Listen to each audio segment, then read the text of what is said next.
Os quadrinhos têm histórias fantásticas, mas às vezes as histórias das pessoas que trabalham neles são mais fantásticas ainda. Você vai saber quem foi o editor do Homem-Aranha que, depois de deixar os títulos da Marvel, se tornou vocalista e lançou uma música que alcançou o primeiro lugar no Reino Unido, nos Estados Unidos, no Canadá, na Finlândia, em Hong Kong, na Irlanda, em Israel. Nesse episódio, eu vou falar do Neil Tennant, o fundador do Pet Shop Boys.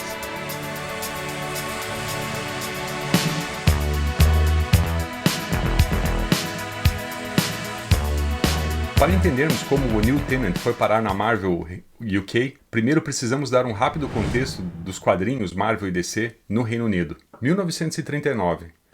No mesmo ano que o Reino Unido começava a se preparar para a Segunda Guerra Mundial, a revista Triumph publicava a primeira aparição de um super-herói americano. Essa primeira aparição do Super-Homem no Reino Unido é tida por alguns colecionadores do Reino Unido como a primeira aparição internacional do Super-Homem. Alguns colecionadores do Brasil acho que não concordariam com essa afirmação, mas ao contrário do caso do Super-Homem, nem sempre esses quadrinhos americanos eram impressos no Reino Unido. Eles também chegavam às vezes por importações e chegavam até mesmo com material de lastro em navios. O problema é que no pós-guerra os quadrinhos americanos foram proibidos de serem importados. O motivo disso é estimular a produção nacional do material dos criadores do próprio Reino Unido. No entanto, existia uma brecha na qual uma editora britânica poderia importar o material americano desde que eles continuassem imprimindo esse material em solo do Reino Unido. E essa proibição ela ficou vigente durante alguns anos e ela só caiu em 1959. E agora a gente já está entrando no início da década de 60 com a chegada dos super-heróis da Era de Prata da Marvel. Eles começaram daí a ser reimpressos por 3 editoras, mas essas edições elas tinham problemas de continuidade, entre outros problemas. Em 1966 aparece uma outra editora que ela consegue daí os direitos da Marvel para poder publicar esses personagens, ou seja, a licença da Marvel para o Reino Unido. Ela começa com esse tipo de revista, até que em 1967 a situação da Marvel dentro dessa editora melhora um pouco. Eles começam a ter um pouquinho mais de cuidado com esses personagens. Então chegou em 1967 essa revista chamada Fantastic e a outra revista chamada Terrific. Essas duas revistas elas eram mais dominadas pelos personagens da Marvel. As outras, que eu mostrei agora há pouco, tinham uma ou outra história dos personagens da Marvel. O problema é que no começo dos anos 70, praticamente nenhum título Marvel continuava sendo publicado no Reino Unido. Foi aí que a Marvel americana percebeu a necessidade de montar a Marvel UK, a Marvel Reino Unido, para competir no mercado britânico dos quadrinhos, que era diferente do mercado americano e diferente do mercado brasileiro, porque a maior parte dos quadrinhos nessa época no Reino Unido eram semanais e não mensais como a gente está acostumado. A Marvel UK começou com essa revista. Como tinha esse detalhe delas precisar de uma adaptação, porque elas tinham que passar de um formato mensal para o formato semanal, e a Marvel UK trouxe alguns funcionários que trabalharam para essa editora anterior, que já estavam acostumados a adaptar esses quadrinhos para esse sistema semanal. E dentro desse sistema de adaptação que a Marvel UK precisava passar para ter mais cuidado e fazer alguma coisa mais voltada assim, para o próprio mercado britânico, que ela precisou contratar um editor. Esse novo editor teria como responsabilidade adaptar os diálogos americanos para o modo de falar britânico, além também de pedir para redesenhar alguns corpos femininos que poderiam ser considerados exagerados ou indecentes para o modo de pensar dos leitores da época. Uma coisa curiosa, né? E foi assim que aos 21 anos de idade o Neil Tennant chegou na Marvel. O Neil Tennant editou vários personagens da Marvel. Homem-Aranha, Vingadores, Conan, diversos personagens. E ele trabalhou na Marvel UK até 1977. E foi nessa época que a Marvel UK produziu seu primeiro personagem exclusivamente para o mercado britânico. Bom, a gente conhece esse personagem, né? Ele já teve o nome, já foi chamado no Brasil de Capitão Britânia, já foi chamado de Capitão Bretanha. Bom, Nós conhecemos ele. Antes dele ser lançado, o máximo que a Marvel americana tinha feito para o mercado da Marvel do Reino Unido era algumas capas especiais desenhadas pelo Jim Starlin. E o Neil Tennant ficou, como eu comentei, até 1977, e ele sai mais ou menos na época que estava sendo lançado o Star Wars. E se o Neil Tennant tivesse ficado mais uns meses, ele também teria editado a revista de Star Wars. Ele trabalhou em mais algumas coisas com publicações e depois ele foi trabalhar numa revista chamada Smash Hits. Nessa revista ele foi editor e também crítico de música pop. Em 1981 ele comprou um sintetizador e quando ele chegou com o equipamento em casa ele percebeu que não tinha alto-falantes. E daí ele pegou e foi até uma loja, né, de equipamento de som em Londres. Quando ele entrou nessa loja, começou a conversar com outro cliente que também estava dentro da loja e eles começaram a conversar sobre música. A conversa, é claro, que era sobre sintetizadores. E aqui é importante falar que no começo dos anos 80 estava acontecendo uma transição na música. O punk estava se esvanecendo, o hip hop estava começando a ganhar mais espaço. A disco music, que passava por um processo ali de uma reencarnação. Esses elementos estavam trazendo as pessoas de volta às pistas dos nightclubs. E o uso dos sintetizadores estava se disseminando na música pop e também nas trilhas do cinema.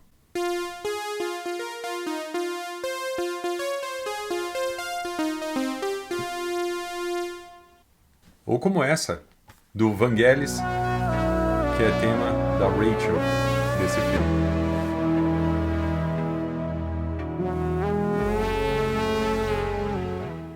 E o Tennant fez amizade com esse cliente porque, além desse interesse que os dois tinham nos sintetizadores, os dois também tinham experiência na música. O Tennant já havia tocado numa banda quando ele era adolescente, e esse novo amigo, ele tinha tocado trombone nos tempos da escola. O nome dele era Chris Lowe, e os dois fizeram amizade e logo já começaram a escrever as músicas juntos. O Tennant continuou trabalhando nessa Smash Hits, na revista, como crítico, e os dois gravaram algumas fitas, mas nunca chegaram a se apresentar. E lá na Smash Hits tinha uma caixa onde o pessoal que trabalhava lá acabava deixando discos que eram discos que eles tinham escutado e que acabavam colocando nessa caixa. O Tennant, ele foi lá e começou a vasculhar aqueles discos. E ele pegou e notou o nome de um produtor musical. O Tennant gostava muito de sair à noite e ir nessas nightclubs, nas baladas, e ele gostava muito dessa cena da dance music, que estava nesse processo de transição, e ele viu o nome desse produtor. Até que, em 1983... essa revista Smash Hits precisava fazer uma entrevista com o Sting e essa entrevista ia acontecer em Nova York. Eles pegaram e enviaram o Tennant para poder fazer essa entrevista lá em Nova York e ele tinha o nome desse produtor americano na cabeça. Assim que ele teve lá uma oportunidade, ele ligou pro produtor, marcou um almoço com o produtor, foi lá, explicou mais ou menos essa história dele, de que ele tem um amigo, que é esse duo, isso que a gente tá contando até agora, e o produtor gostou do que ele tinha para mostrar, fechado esse negócio, ele volta para o Reino Unido, e ele e o Chris Lowe começaram a escrever rapidamente algumas músicas, porque eles queriam já lançar isso com esse produtor. Passado um mês, os dois voltaram para Nova York, foram para o estúdio lá do produtor, e ali eles fizeram a primeira versão dessa música.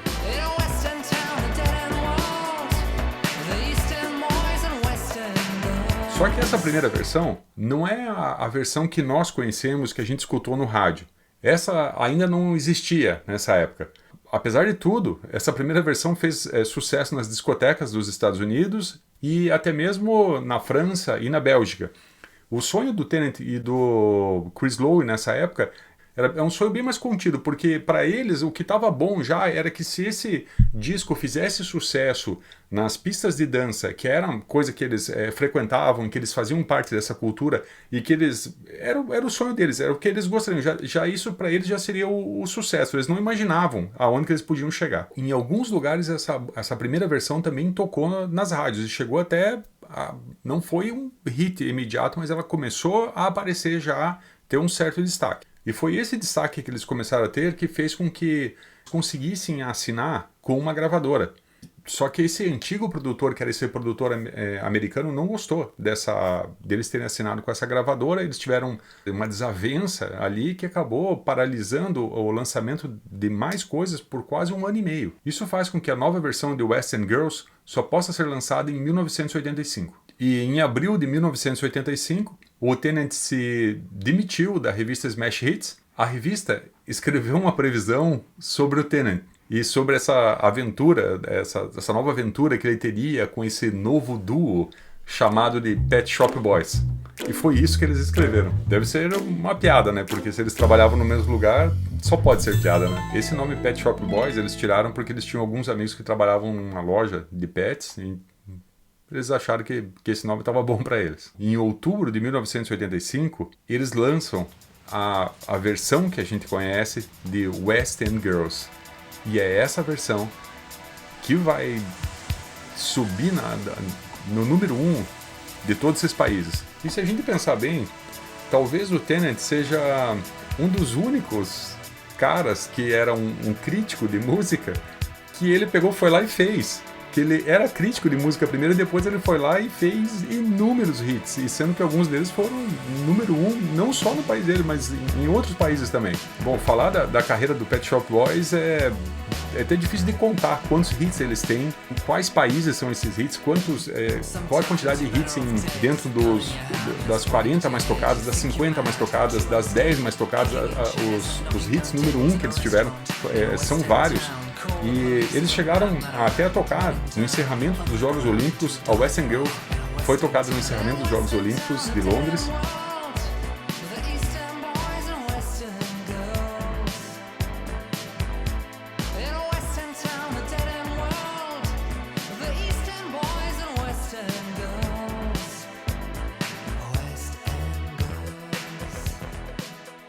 O fato de eu ter sido adolescente na segunda metade dos anos 80 é uma música que, para mim, ela marca essa coisa dessa identidade de uma era, o zeitgeist, o espírito do tempo, que é difícil de você também explicar. Acho que algumas pessoas que talvez tenham vivido, né, a adolescência, talvez nessa época, também tenham esse tipo de identidade. Eu me lembro quando ela saiu, ela tinha essa inovação, porque essas músicas do synth pop que estavam aparecendo com sintetizador, a-ha, tudo, a impressão que a gente tinha é que tudo tinha sintetizador. E só que a West End Girls ela tinha uma diferença, ela era cantada em alguns trechos, mas em alguns trechos ela parecia ter uma narração. Ela não parecia assim ser cantada, ela tinha essa coisa assim mais calma. Posso até dizer assim que ela tinha uma espécie de uma experiência um pouco cinemática da maneira que essa música era apresentada assim. Então ela tinha uma certa diferença daquele grupo de músicas que estavam aparecendo naquela época. E 2 décadas depois de deixar a Marvel, esse ex-editor da Marvel, Neil Tennant, e o fundador do Pet Shop Boys, junto com o parceiro dele, eles entram pro Guinness como o duo de maior sucesso da história do Reino Unido.